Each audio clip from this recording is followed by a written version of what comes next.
This year, several of my friends were celebrating big birthdays. Doug Tabbitt was turning 40, Arnie Toman turning 50, Ben Charlie Safari Wilson of the C2C Express was turning 50, Dave, one of my neighbors and a very good friend to all of us, was also turning 50, so it felt like something that we needed to celebrate in the truest car guy fashion. So I decided to organize a road trip, essentially a set of car guy challenges and adventures that we could go on, spend some quality time, and so the stage was set that everyone was supposed to buy and show up in some cheap piece of junk car. We didn't really set out with any rules, but the idea was if it breaks or if somebody hurts it or if something goes wrong, you're not going to be upset for the car not to make it home. It was just about going out there having a cheap car, Top Gear or Car Trek style adventure for our friend group. And so we all set out to Auto Tempest, and the cool thing was that for many of these guys, they don't do what we do and go out on Auto Tempest every morning to find the next bad automotive decision. This was a new experience for them, but I hope that you will check out Auto Tempest at the link in the description below to thank them for their support of VinWiki and what we do around here. They were certainly a big part of this adventure because that's where most of these cars were from. I ended up continuing the adventure with the Car Trek 11 Audi Bugatti T that has since been sold without reserve on Cars and Bids, but Auto Tempest allows you to search all the major listing sites at the same time, and much more importantly, they allow you to broaden the search for sites like Craigslist or Facebook Marketplace, so you can go on there and not just get the results from AutoTrader and Cars.com and Car Gurus and all the things that we always love that Auto Tempest can find, but for some of these things, you're looking to buy something out of somebody's front yard with a for sale sign on it, and the best way to do that is by searching the granularity of these sites more broadly, because you might be up for a road trip to bring something fun home. And the guys did arrive in some really, really cool cars, and it became just the perfect car guy week and road trip. It was about 4 days, and I'm going to walk you through exactly what we did, because if you're planning a trip for the car enthusiasts in your life, I could not recommend doing exactly this anymore. And so I'm going to walk you through our itinerary, and I'm not trying to be sexist here. It'd be a great car girl road trip, and there are plenty of you out there, but it feels like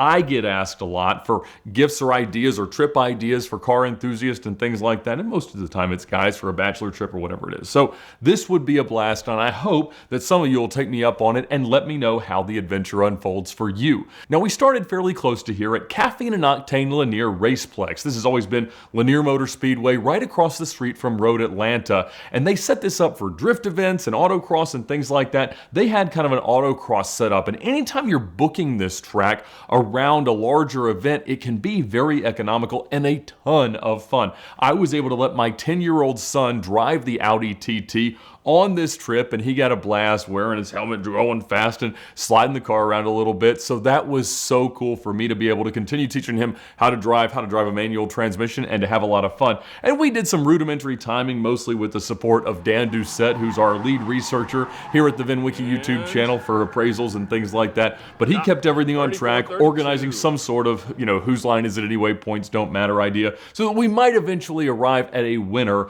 of the festivities. And Jared Pink came out, put on a great slideshow in his ute, and we just had a really, really good time. And the venue is cool because it's like an old racetrack feel. And for a lot of these guys, again, they hadn't been on racetracks at all. And so this was going to be kind of a multidisciplinary variety show of automotive love. And so we went from there off to the Savoy Museum in Cartersville, Georgia. They've got a great cafe there, so it's easy when you show up. Everybody can kind of regroup and hopefully have the heart rate down a little bit after the first time at the track. And we get to see their amazing collection of cars. And every month they're rotating in a brand new display of something new and interesting. My LP640 Roadster had been there on a supercar display. In fact, later this year, the CL55 is going to be on display alongside Angry Ursula, the silver passenger car, and the Fraud Taurus of Arnie and Doug's records. And so they're going to do a big thing about Cannonball. I'm going to be there with Bill Warner giving a talk. And so I love the team at Savoy. Their venue is amazing, and they are so hospitable. And it was the perfect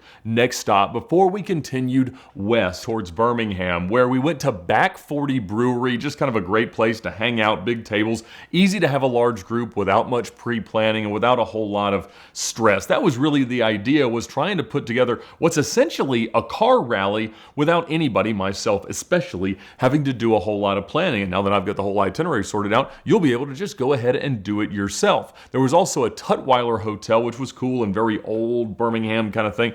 Easy easy parking on the street, very inexpensive, and the perfect place to settle in before the next morning at Midpond. With these cheap cars that don't have all that much horsepower, trying to do a big race course like Road Atlanta or Barber would kind of be lost on them, but Midpond is really a drift track, and it's an awesome place, just kind of out in the middle of nowhere. There is a lake that we managed to not go into, although the parking brake did let go on the Audi TT and it nearly went into the water. But we had a blast, and it was just great to be able to run these cars against each other. Again, nobody cares how their car does, how fast they go. They're just out there to experience a racetrack with their friends, and that is the perfect track for this, and it can be rented very inexpensively. From Birmingham, we went north to Nashville, and the regrouping place was at Podium 1 Racing, and that was amazing. Now, these guys build six-figure sim rigs for the greatest racing drivers and celebrities to have in their homes, but they also have them all set up so that you can go and have a race amongst all the different sim rigs in the same type of car on whatever race course worldwide you want to have, and see exactly how their business works. They're adjacent to an exotic car service shop, so the scenery is incredible, and it was the perfect place to kind of wind down for the night before the next day's automotive adventures.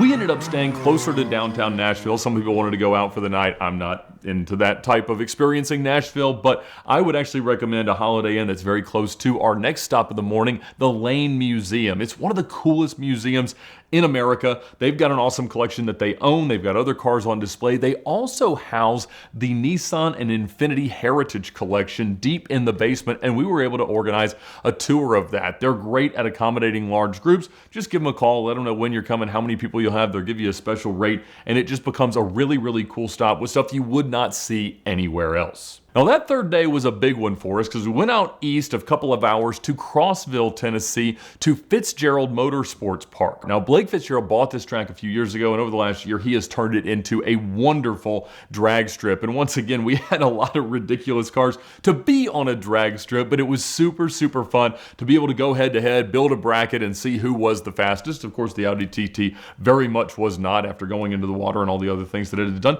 But at that point, almost all the cars were surviving. I think we'd only lost two on that first day immediately, proved that they were not up to the task. But people were always shocked at how much these cars do survive. Now, of course, you could do this in nicer cars. Nothing that we were doing had to be abusive to them, except some of the things we'll do a little bit later. But it would be very possible for you to take your supercars or take whatever you want out and have a very similar and very enjoyable adventure. But doing it in cheap cars is always more special. That's why we get more views on cheap car treks than us playing with our dream cars.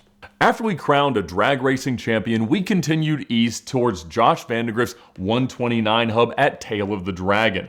As long as you start early and move through the Lane Museum pretty fast, dispense with the drag racing before too terribly long, which again helps with your rate for renting the track, you can get to Tail of the Dragon and through it, and then to a hotel before nightfall. But it was a very big and a very long day with an awful lot of miles. But that's important to me in these, so you really get to feel the adventure. And of course, the tuck cars are very tired. We had a guy in a fire truck. Nick and Christopher Michaels were doing that, which was always very impressive to see, but not what you would expect to see coming the other way on Tail of the Dragon. But they did keep it between the lines. And so 129 hub's great. They make good food. It works for dinner. And then you do Tail of the Dragon and head out. Now, we were planning the next day to do the Highlands Motoring Festival, which is a really, really cool event. So we had booked a hotel near Highlands, North Carolina. I'm not sure which one of you morons decided that you should push my car up here, put the roof down, and leave it out overnight in the rain, but thank you. Oh, there's some extra wheel weights. Those will feel good. Yeah, it's a lot of moisture. Okay. Sweet. If you either aren't going to that event or you don't necessarily want to get in there, those hotels were a lot harder to get to, and we struggled a little bit there. So I would stay at Harrah's Cherokee Casino. It's a great hotel. It's very cheap. Parking is very easy, and it's a little bit closer. That would have made the day a lot shorter. We were well spent at the end of that one. But if you start early and get that all done, they will let you in the Lane Museum a little bit early if you tell them you got a big group coming. That makes for a wonderful car guy day. For our fourth day, like I said, we did Highlands Motoring Festival. It was super cool. Lots of great cars there and great environment, and a lot of Atlanta-based vendors come up there, so it's a really close by, great event. I would continue down there and do alternate 75 and the Richard B. Russell Scenic Highway, most of the mountain roads around Blood Mountain that we enjoy driving from here in Atlanta. And then you could end at A&P, do some karting. But we had the chance, because one of the members of our group had a family off-road dirt track, and we used that as our final destination. So we were taking these cars out there, sliding through the dirt, and it was perfect. We were again able to time some laps. Dan was able to tabulate some points. We sang happy birthday to everyone, and it was just a perfect kind of ending until we did dinner later that night closer to Atlanta. It's also great to stop by the Miles Through Time Museum. We did that for a short stop to check in on the S55 and CL55, which were still there at the time, and the CL55 will be back there in a few months after a display at Savoy. But we love Sean and the team at Miles Through Time for a great venue and a wonderful stop, and always some very interesting cars. So do some mountain driving, come back to Atlanta, find some great place for dinner, and whatever your closing ceremonies need to look like. For us, it was all-you-can-eat steak